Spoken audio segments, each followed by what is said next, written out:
3:00 ng madaling araw. Pagod na pagod si Nurse Liza, bitbit ang clipboard nakasakay sa elevator ng ospital.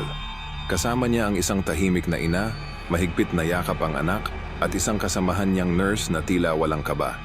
Kumikislap ang ilaw, nagbabanta ang pula mula sa emergency lights habang ang elevator ay dahan-dahang umaakyat. Biglang huminto ito sa palapag na hindi niya kilala.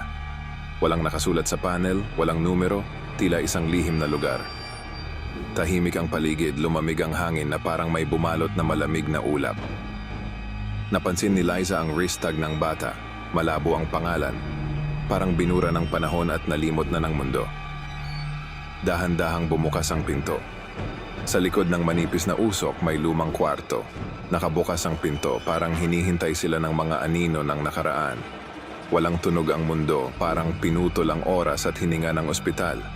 Pinilit ni Liza pindutin ang close button, nanginginig ang kamay sa takot at pag-aalinlangan.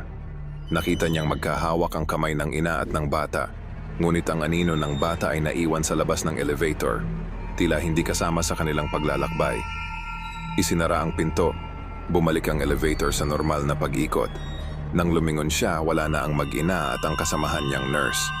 Sa braso niya, may bagong wrist tag. Pangalan niya, Petsa ngayong araw, na parang paanyaya sa isang lihim na kwento na hindi pa tapos.